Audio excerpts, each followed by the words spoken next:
Bonsoir à toutes et tous. Donc, bienvenue ce soir pour ce nouveau numéro, ce premier vlog numéro 1 des Mister Stat. Donc, ce soir, on va se parler de la MM2 poule A, donc la première poule. Je vais commencer par faire un petit brief sur cette poule. Donc, on s'aperçoit que pour l'instant, cette poule est dominée par la Pontoise URL Basket avec 14 victoires, 2 défaites. Et ensuite, Montbrisson et Avignon-Pontet à 12 victoires, 4 défaites. Donc, parmi ces trois équipes-là, je pense qu'il va y avoir les deux équipes qui iront en play-off. Ils sont talonnés un petit peu, mais avec quand même 2 victoires de retard par le pays salonnais. Et là, c'est golf. Concernant la descente dans cette poule, on s'aperçoit que ça va être assez compliqué, je pense, pour Aubenas et Crolion qui sont à 2 victoires chacun. Au-dessus, on a Sorgue à 5 victoires. Et ensuite, l'Étoile Prissé-Mâcon et le Stade Marseillais. Donc, je pense qu'il y a déjà 2 tickets qui sont quasiment, malheureusement, faits, c'est-à-dire l'Acrolion et l'Aubenas. Et après, je pense que pour la descente, ça va se jouer, puisque c'est quand même assez serré entre Sorgue, Prissé-Mâcon, Stade Marseillais et un degré moindre, l'AL Saint-Priest. Voilà, donc écoutez, on va commencer tout de suite avec notre invité du soir. L'invité du soir qui est Florent Ramseyer, qui est actuellement le meilleur marqueur de cette poule. Je rappelle vite fait quand même que c'était quand même le meilleur marqueur de la Nationale 3 l'année dernière à plus de 29 points par match.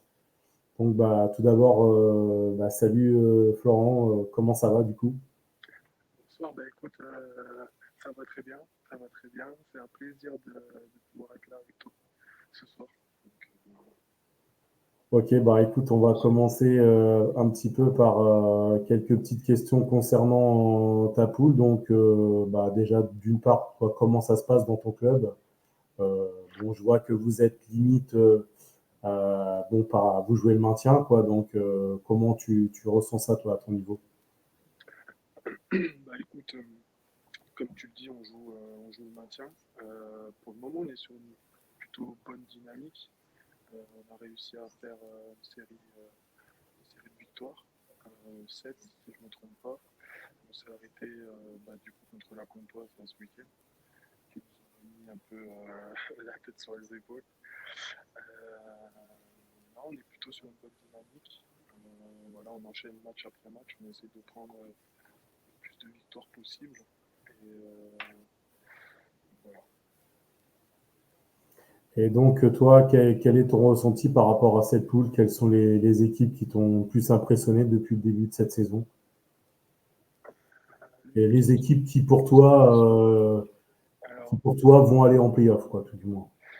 pour moi, les équipes qui m'ont impressionné, donc il y a Montbrison, je trouve qu'il est quand même une très belle équipe complète, avec beaucoup de joueurs.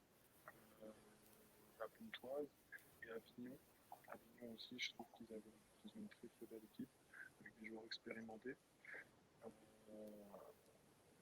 et puis voilà, il y a des équipes aussi comme ça en Provence, comme Sapera, il y a des équipes comme Chag aussi. Enfin, et puis toutes ces équipes-là peuvent se prendre à n'importe quel week-end, on ne sait jamais comment ça peut se passer.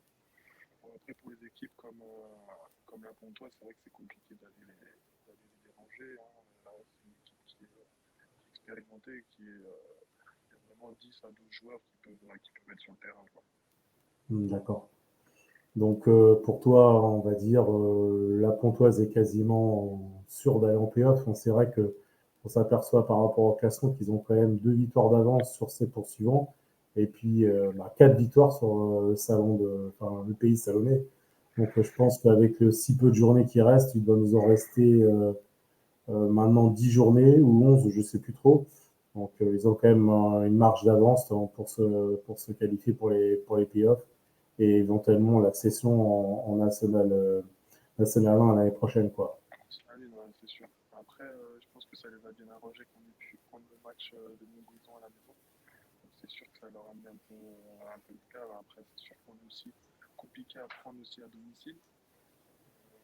Voilà, il faut qu'on apprenne à voyager. Donc, au fur et à mesure, donc là, on joue contre des grosses équipes. Hein. Voilà, la phase. Après, on aura des équipes qui seront plus dans nos cordes. Puis, on va se concentrer sur prendre match après match et ne pas forcément regarder l'adversaire qui est en face, et se concentrer sur le taf que nous on doit effectuer pour pouvoir prendre une victoire. Ouais, comme tu disais, je viens de regarder, c'est vrai que à domicile, vous êtes pas mal, hein, 6 victoires, 2 défaites. Par contre, c'est vrai, à l'extérieur, comme tu le soulignais, c'est un peu plus compliqué. Vous êtes à 2 victoires, 6 défaites. Donc, effectivement, d'abord, le maintien, c'est clair, on le dit tous les ans, mais ça passe par des bonnes performances à domicile. Et puis, effectivement, accrocher quelques matchs à l'extérieur qui sont importants et dans un optique de maintien. Mais c'est vrai que en règle générale, on a coutume de dire que si on s'en sort pas trop mal à domicile, on a fait quand même la moitié du chemin. Après, effectivement, il faut faire quelques coups et puis Petit coup à voilà, quoi. l'extérieur. Donc on va parler de toi maintenant. Du coup, écoute, présente-toi un petit peu à tous les téléspectateurs de ce vlog, un petit peu. Quel a été ton cursus depuis tout petit jusqu'à aujourd'hui, quoi. Alors, je m'appelle Florent Ramseyer, j'ai 32 ans. Je suis papa de 3 enfants, donc 2 garçons, Tyrese et Johan, 8 ans et 6 ans, et Lia qui a 2 ans et demi. Je suis franco-suisse, donc j'ai fait mes écoles de basket en France. Enfin, je suis originaire de Rouen dans la Loire, je suis né là-bas. Et très très jeune, après je suis vers l'âge de 4-5 ans, j'ai déménagé dans le sud de la France parce que mes parents avaient une maison de vacances là-bas. Et puis voilà, j'ai commencé à jouer au basket dans le sud-ouest de la France, à Dagenais, à Agen. Et puis ensuite, comme on était originaire de Rouen, mon père a fait en sorte qu'on puisse intégrer la chorale de Rouen. Et du coup, j'ai fait mes années minimes, cadets, donc j'ai fait 3 années à la chorale de Rouen. Et après, je suis parti une saison à l'Asvel. J'étais en cadet seconde année, je crois. Après, je suis parti une saison à Clermont-Ferrand et à l'âge de 17 ans, je suis parti en Suisse. Euh, Ce qui s'est passé, c'est qu'en fait, mon père était suisse et en fait, le coach de l'équipe nationale suisse m'a proposé de jouer du coup en Suisse, donc à Fribourg, club pour lequel j'ai tué 3 saisons. Donc, l'année où j'ai intégré l'équipe nationale, je suis parti aussi en Suisse et j'ai effectué 8 ans là-bas, 8 saisons là-bas. Donc, j'ai un peu navigué un peu partout, au Tessin, à Genève, en Suisse allemande, un peu à droite à gauche. Puis après, je suis retourné en France, j'avais 24 ans. Je suis allé à Marmande, mais je n'ai pas fini ma saison à Marmande parce que du coup, j'avais mes enfants et tout ça, donc j'étais vraiment pas concentré dans le basket parce que j'étais loin d'eux et tout ça. Donc en décembre, je suis rentré sur Rouen et j'ai effectué une saison à L3 à Montigny, à côté de Rouen. Ouais, c'est ça, je m'en rappelle. Ouais. Du coup, on jouait le maintien et puis on s'est maintenu. Si je ne me trompe pas, tant que je te dis pas de bêtises, on s'est maintenu sur le fil.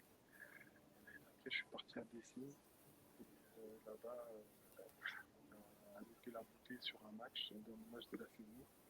Et puis après, je suis reparti un peu dans le circuit. J'ai signé à Longo en 2017, je crois, si je ne me trompe pas. Et puis après, je suis parti à Saint-Provence. Et après, je suis retourné sur Amiens, en Picardie, pour la naissance de ma fille et tout ça. Et puis voilà, je suis dans le sud à Montpellier. Mhm. Toi, On va ça fait rappeler, on va rappeler à nos téléspectateurs que vous êtes une famille de basketteurs, toi et ton frère, puisque ton frère évolue quand même. Donc David Aramseyer évolue à l'équipe d'Aix-Maurienne, si mes souvenirs sont bons. Donc en premier, ça fait déjà quelques saisons, je crois 4 ans qu'il y évolue, donc avec des stats, bon, somme toute correctes, hein, franchement. Donc voilà, c'est le basket, j'ai l'impression c'est cette famille, hein. Euh, complètement. ouais. Donc, écoute, quel est toi le meilleur souvenir dans ta carrière de basket? Meilleur souvenir. Tu veux dire en termes, par exemple, de Oui, saison? en termes de basket, enfin, je sais pas, ou un match d'une montée, enfin voilà, ou un titre de Je pense, champion. Ou... je pense que c'est quand j'étais en Suisse allemande, quand j'étais à Fribourg, et en fait, mon coach c'était Mehdi Mari. Et en fait, quand j'étais à Fribourg, tous les gens, enfin, il y avait personne qui parlait français, ça parlait suisse allemand, tu vois. Mhm. Et donc, lui, il est de Rouen à la base. Donc, on a passé une saison, de folie, on a pu être champion suisse. La manière on a pu être champion suisse Ligue B, donc avec les jeunes, en Suisse, c'est assez compliqué à comprendre. En fait, tu as Ligue A, Pro A, Ligue B, Pro B, Première Ligue N1. Et en fait, à Fribourg, c'était comme à l'INSEP. En Ligue B, donc c'était les juniors, ils pouvaient jouer dans le championnat senior. Mhm. Et donc, du coup, voilà, on a eu un titre en jeune. Après, avec les seniors, on a pu être champion de Liga. On a fait une saison en Euro Challenge, tu vois, donc on partait en Ukraine, on allait prendre 40 points là-bas, mais tu vois, on allait voir des joueurs, tu vois. Voilà, je joue contre Gortat, des gars comme ça, et en fait, c'était une année de folie. Donc, si je pouvais retenir la plus belle saison, je pense, c'était on va dire les 3 saisons là-bas, parce qu'on avait enchaîné l'équipe grâce aux seniors. Et je pense que tu dois les connaître, ces joueurs-là. Il y avait des joueurs, il y avait un ancien joueur français, c'était Pascal Perry-David. Ah oui, oui, je me rappelle, c'est un petit meneur qui avait joué notamment à Lyon, qui a joué à Angers aussi. Ouais, Ouais, Pascal exactement. Perry-David, ouais, je me rappelle très bien. D'ailleurs, je crois même avoir sa carte de basket, parce qu'à l'époque, il faisait des cartes dans les années 90. Euh, Ah ouais, et- ouais, tu vois. donc oui, je me rappelle bien de Pascal Perry-David. On avait lui, on avait Harold Brazek. Ah ouais, Aaron Brasek qui avait joué à l'Asvel après, un très bon shooter. Ouais. C'était incroyable. Mm. Il faisait des séries de tirs en entraînement, c'était 92 sur 100. Ah ouais, c'était un super, c'était une gâchette, quoi. Donc voilà, il y avait des gros joueurs et je pense que ouais, c'était très bon.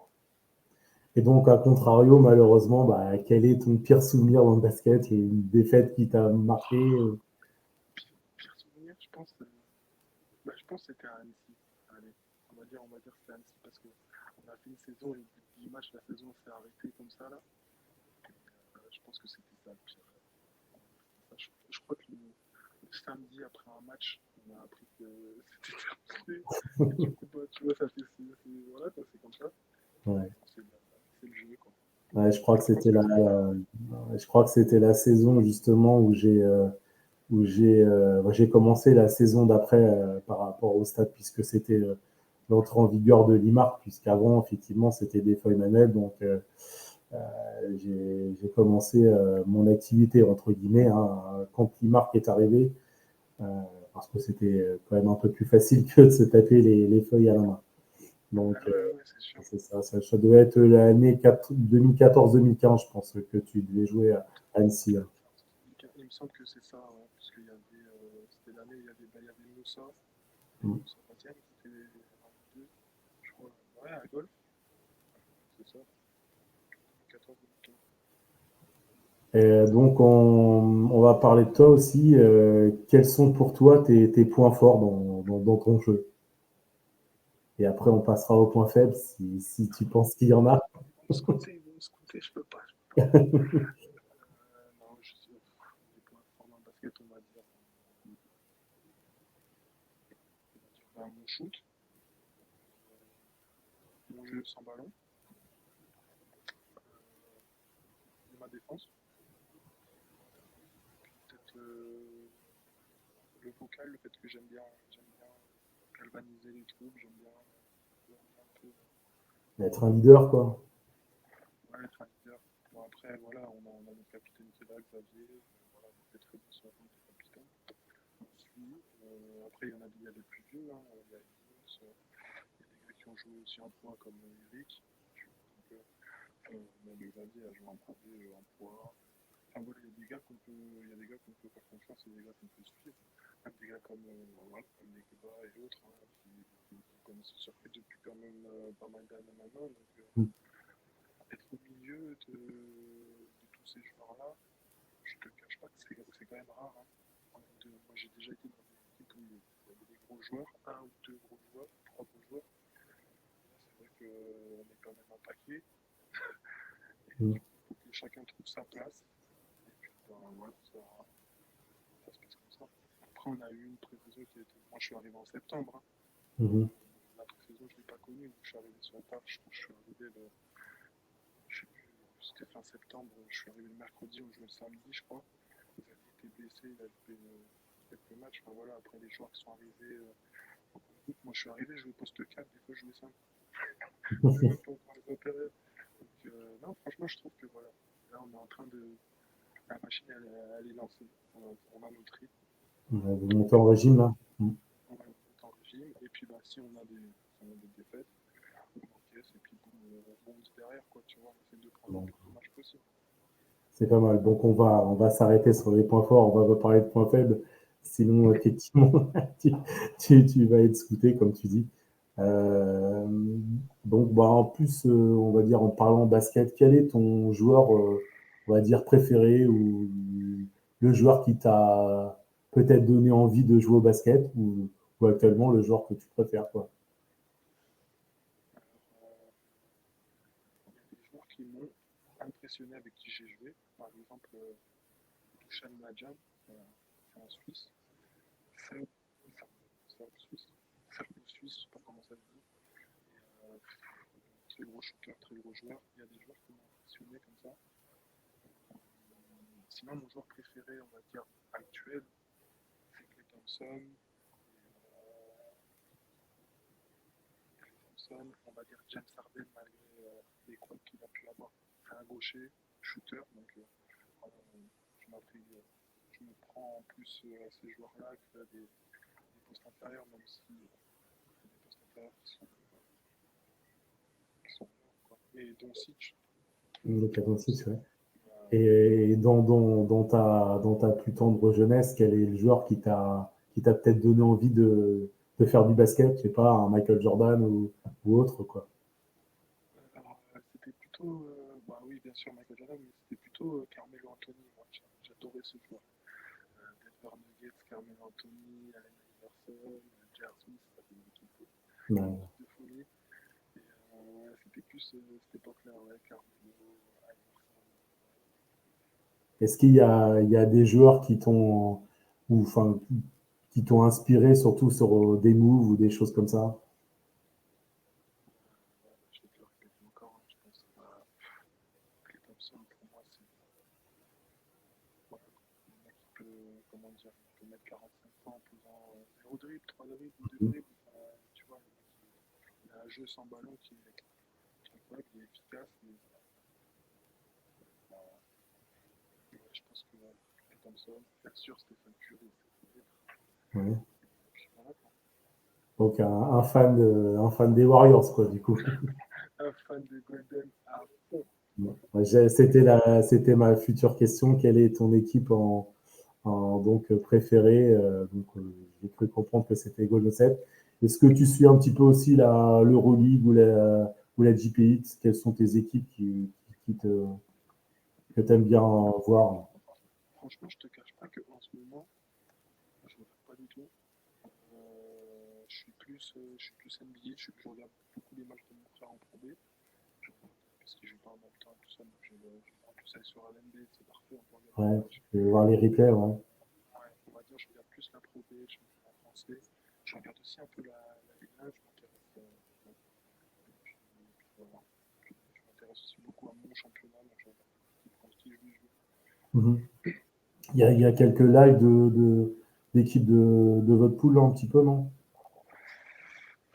Bah, franchement, c'est compliqué à les trouver. Alors, Mhm. moi, je suis plutôt curieux, j'essaie d'aller regarder à droite à gauche, de demander à mon coach assistant beaucoup.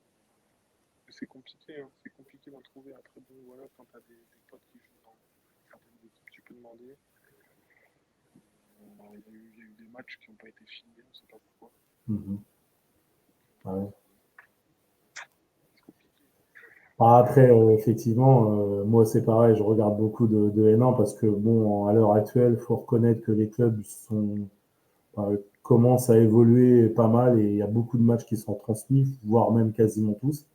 Donc, c'est vrai que ça, c'est super bien. Pour la N2, bon, là, c'est quand même compliqué. Il y a quelques clubs qui font des lives, il y en a vraiment. Ça commence aussi un petit peu à se démocratiser, mais c'est vrai que c'est un peu plus compliqué que de retrouver les matchs de N1. Alors qu'en N2, tu as des clubs qui ne diffusent pas parce que le coach a peur qu'on scoute, t'en as qui ne diffusent pas parce que, enfin, tu vois, Ouais, ouais, ouais, généralement, ça, on va voir un match de toute qui. façon, je veux dire, ça c'est une fausse excuse, entre guillemets, hein. Je veux dire, les coachs, ils s'échangent tous les vidéos, donc tu sais très bien, voilà, à un moment, voilà, tu sais tu sais quel est le point fort de l'équipe que tu vas rencontrer, quoi. Je veux dire, mais c'est vrai qu'en termes de visibilité pour le basket, je trouve que c'est quand même pas mal de Diffuser. pouvoir avoir, tu vois, si, surtout à l'extérieur, quand tu as des fans, toi, par exemple, de Montpellier, qui peuvent C'est regarder ça, vos matchs à l'extérieur. c'est ça. C'est quand même assez sympa, je trouve, hein. Maintenant, il y a des applications comme Switch Live où tu peux faire ça gratuitement. Franchement, Ouais, il n'y a pas grand-chose. Tu as besoin d'un téléphone et puis voilà quoi. Avoir une qualité de débit importante pour diffuser le match. Et si dans la salle ça passe bien, c'est nickel quoi. c'est bon, Bon, quoi. Ouais, c'est sûr. quasiment tous les matchs en National 1 sont faits avec cette application. Donc franchement, c'est bien. Bah écoute, qu'est-ce que je vais te, bon, ton équipe préférée, on en a parlé. Ah ouais, quel est ton rêve entre guillemets le plus fou que tu peux imaginer dans le basket? Qu'est-ce que, je sais pas, d'être, Ouais, mais du coup, déjà, j'aimerais bien jouer. C'est bien les maintiens. J'aimerais bien jouer une montée. Les maintiens, c'est bien, mais c'est stressant. Bon, après, les montées, je pense que aussi c'est stressant, mais je pense que quand tu gagnes, ça l'est un peu moins. J'aimerais bien jouer une montée, ouais. J'aimerais bien jouer une montée. Après, un record, c'est toujours intéressant. J'aime bien les records. Ça ne veut pas dire que je joue pour faire un Stargate ou quoi que ce soit, mais on est compétiteur, on aime bien se dépasser, donc je ne parle pas de record de points, hein, attention, forcément, hein, ça peut être n'importe quoi, ça peut être un record de tir marqué, mais on essaie toujours de se dépasser. Donc, ouais, pourquoi pas un record de tir marqué, pourquoi pas.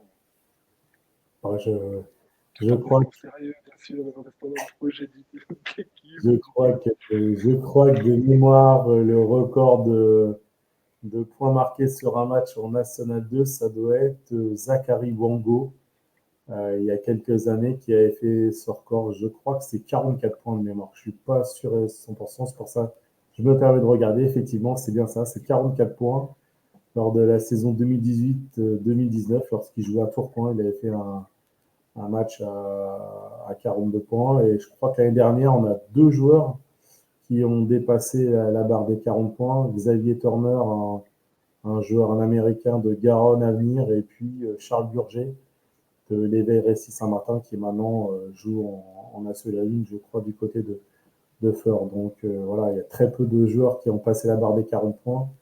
Un autre, Nicolas Durasovic, avec l'équipe de Rennes, il y a quelques saisons en 2017-2018. Donc voilà, c'est passer la barre des 40 points, je dirais, en National 3, c'est pas monnaie courante, mais ça arrive quand même relativement souvent. D'ailleurs, ce week-end, Mathieu Bigotte, le joueur de Gravy, l'ancien joueur de National 1, a planté 43 points, il me semble. Donc, mais c'est vrai qu'en National 2, c'est quand même un peu plus rare, hein. C'est, Après, il faut voir si ces perfs-là se, se font dans des équipes qui sont dernières, au niveau du mhm. classement, si elles sont premières. Il y en a un là, qui est top scorer de N2, je sais plus, le premier, je sais plus comment ça s'appelle. C'est Correa Valentin là, du WSB, hein, qui performe. Lui, ça fait déjà quelques saisons, hein. Je le vois quasiment toutes les semaines. Et puis, bah, son équipe est première, hein, je crois, hein. Donc voilà, D'accord. c'est là D'accord. qu'on effectivement qu'on se rend compte que bah, c'est non seulement c'est un meilleur scoreur, mais il est dans la meilleure équipe avec d'autres très bons joueurs. Donc et c'est une équipe depuis quelques saisons, qui frôle les playoffs, la montée. Mais dans cette poule-là, c'est très très serré, je crois. Il y a peut-être 4 ou 5 équipes qui peuvent prétendre à jouer les playoffs. Donc, dans certaines poules, moi, vu que je suis la poule C, hein, comme vous savez tous, je suis du Mans. Bon, là, on voit, il y a deux équipes qui se détachent, c'est-à-dire Pays de Fougères et Poissy. Ce sont deux très bonnes équipes. Après, derrière, Laval est à 3 victoires, je crois. Donc voilà, ça va être très compliqué. Mais je sais que dans la poule B, même je crois même dans la poule B, c'est super serré aussi, hein, pour les playoffs. Quoi. Donc, la poule B, Voilà. je crois qu'il y a 6 équipes qui peuvent prétendre à jouer les playoffs. Il y a Dax, Montgaillard, il y a la SCH, Toac, le promu, hein, qui est quand même deuxième du classement. Hein, c'est assez fou. Bordeaux, Pornic, donc ouais, c'est vraiment championnat. Et toi, qu'est-ce que tu penses en fait du championnat national 2? Bon, c'est vrai que tu avais déjà évolué il y a quelques saisons, mais l'année dernière, tu avais fait un petit intermède du côté d'Amiens, ta région de ta région de quelques temps. Et est-ce que tu trouves que le niveau commence à être de plus en plus fort en fait quoi, en National 2? D'ailleurs, en passant, je fais un gros big up à Frédéric Daumont que tu connais. Oui, bah écoute, et moi Je pense qu'il va regarder la je suis un vidéo. vieux de, je suis un vieux de la vieille, hein, les Je, anciennes légendes du Limoges ISP ou de l'élan Bernay Portez ou du Mans comme moi, d'où je viens, évidemment, je les connais tous. Hein. alors, qu'est-ce que je pense du championnat N2? Alors, je pense que le championnat N2, il a évolué. Déjà. Je pense que avant, c'était rare de tomber contre des équipes où tu avais des anciens joueurs. Enfin, c'était rare. Ça se faisait, mais tu en avais un, peut-être une équipe sur trois. Mais je trouve que toutes les équipes, elles sont compétitives. Après, oui, les budgets sont différents, mais moi, je trouve que le niveau en N2 a monté. Après, il faut que les structures suivent aussi, parce que oui, on demande que les joueurs jouent, que les joueurs soient professionnels, que les joueurs fassent ci, ça, mais je pense qu'aussi à côté, il faut leur apporter tout ce qui est, je sais pas moi, les soins, tu vois. Tu fais des efforts une, deux fois dans la journée, tu auras besoin d'avoir des soins, et c'est pas tous les clubs qui peuvent t'apporter ça, donc oui, bien sûr, tu vas prendre ton ordonnance, tu vas aller voir le kiné, on entend. Après, si on se dit professionnel, il faut aussi accompagner les joueurs, je pense. Donc, il faut que les structures elles puissent aussi suivre ça, ce mouvement-là. Et après, je pense aussi, encore une fois, que l'arbitrage, c'est aussi compliqué. C'est aussi compliqué. Ça s'est arrêté. Il y a un gros vide. On va s'arrêter là. On va couper le vide. Ah, bon, après, c'est vrai que c'est compliqué. Moi, j'ai été arbitre aussi bon, à faible niveau. Hein. Je me suis arrêté en départemental. Donc, mais bon, T'as c'est été vrai. conscient. T'étais Hein, conscient au moins. bon, c'était quand je pouvais encore physiquement courir. Maintenant, c'est plus compliqué, mais bon, c'est vrai que l'arbitrage, c'est compliqué. Voilà, c'est vrai que quand tu as un petit peu touché à l'arbitrage, bah, tu essaies d'être entre guillemets un peu plus indulgent parce que effectivement, maintenant, ça va de plus en plus vite. Et comme tu dis, tu vois, les championnats sont de plus en plus pro. On voit, bon, après, jusqu'à la N1, c'est professionnel, mais la N2, je crois que maintenant, on peut considérer que c'est un championnat professionnel. Quasiment, on va dire, tous les joueurs sont payés en N2, donc ça veut bien dire Quand ils que c'est viennent, un championnat ils viennent pour professionnel, être quoi. compétiteurs. Bien sûr. Ils viennent pour jouer, ils viennent pour gagner, ils viennent pour la Mhm. performance. Souvent, ils ont le détail. Donc après, oui, j'entends, bien sûr, tout le monde fait des erreurs, même les joueurs, même tout le monde, bien sûr. En fait, je pense que la seule chose qui manque, c'est l'aspect bienveillant sur pédagogue, genre, Pédagogue, ouais, ouais, c'est-à-dire que tu les vois, les mecs en Pro B, Pro A, les arbitres, oui, qui sont en Pro B, Pro A, mais tu les vois, ça dit, hey, la prochaine fois, ton pied, tu fais comme ça. Les mecs, ils parlent entre les mhm. joueurs et l'arbitre, ils savent que c'est un jeu, ils veulent que les joueurs s'expriment, puis tout le monde prend du plaisir, mais en fait, tu vas arriver, boum, un week-end, tac, tu vas faire une faute, pour l'arbitre, tu vas aller lui dire, excuse-moi, j'aimerais, ah non, je dois savoir, hey, tu vois ce que je veux dire? Ouais, je comprends. Ouais, ça, c'est vrai que puis c'est frustrant quand t'es à chaud et c'est tout ça. Moi, cette année, j'ai beaucoup bon, effectivement, comme j'ai dit, je suis tous les matchs du Mans quasiment en National 2. Cette année, en fait, ce qui est un peu compliqué, c'est l'histoire des antisportives. Parce que un coup, un week-end, on va te siffler une faute antisportive sur, par exemple, une contre-attaque, paf, ce qui est normal. Et l'action d'après, bah, on va pas te siffler alors que c'est exactement la même chose. Donc c'est vrai que des fois, il y a des trucs qui sont pas évidents à comprendre. Des fois, tu vas aller dans certaines, par exemple en région parisienne, ils vont être plutôt tendance à des jeux un peu plus physiques, tu vois. Donc c'est vrai que maintenant, c'est un paramètre qu'il faut prendre en compte quand t'es joueur, que bah, de toute façon, tu ne seras pas arbitré de la même façon déjà que tu joues à domicile ou que tu joues à l'extérieur, et puis suivant les régions dans lesquelles que tu vas jouer, quoi. Bon, après, voilà, c'est comme j'ai coutume de dire, hein, c'est pas les arbitres qui shootent à ta place, qui ratent tes shoots. Voilà, quoi. Donc, voilà, c'est un compromis. Maintenant, les joueurs, voilà, entre guillemets, ils doivent s'adapter comme aux adversaires. Donc, c'est un paramètre que les joueurs doivent prendre en compte, quoi. Voilà, quoi. Bien sûr, bien sûr. Bah écoute, je crois qu'on a fait le tour, hein. En tout cas, c'était super sympa de ta part de participer à cette première émission qui, j'espère, euh, bah, perdurera et on aura d'autres. Donc, au C'est passage, sûr, je le ferai avec tous les meilleurs marqueurs de chaque poule. Pour l'instant, je me pose une question, c'est par rapport à la poule B, parce que c'est un Américain qui est premier.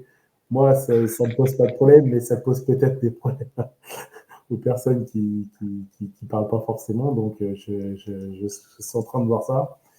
Euh, je pense que tu devrais faire. Je pense que tu devrais faire. non, j'ai pas dit que j'allais pas le faire. Simplement, bon, faut que je prenne contact déjà avec le joueur en question, euh, Jordan Rezendest, de Bordeaux. Euh, bon, bah, Est-ce que you speak English? yeah, speak good, it's good. Il y a pas de problème à ce niveau-là. Mais bon, voilà, après, faut éventuellement traduire et tout. Donc là, c'est un peu plus compliqué. Bah On écoute, va pas trop entendre. bah, écoute, je te remercie déjà, et puis bah, je te souhaite une Merci bonne à fin de toi. saison avec ton club, et puis bah, effectivement que vous soyez maintenu le plus rapidement possible pour avoir un peu plus l'esprit serein à quelques journées de la fin si vous êtes déjà sauvé, quoi. Voilà. C'est tout ce qu'on espère. Et puis on se tient au courant. Ok, ça marche. Et ben écoute, bonne soirée à toi, et puis à plus. À plus, à bientôt. Merci, merci.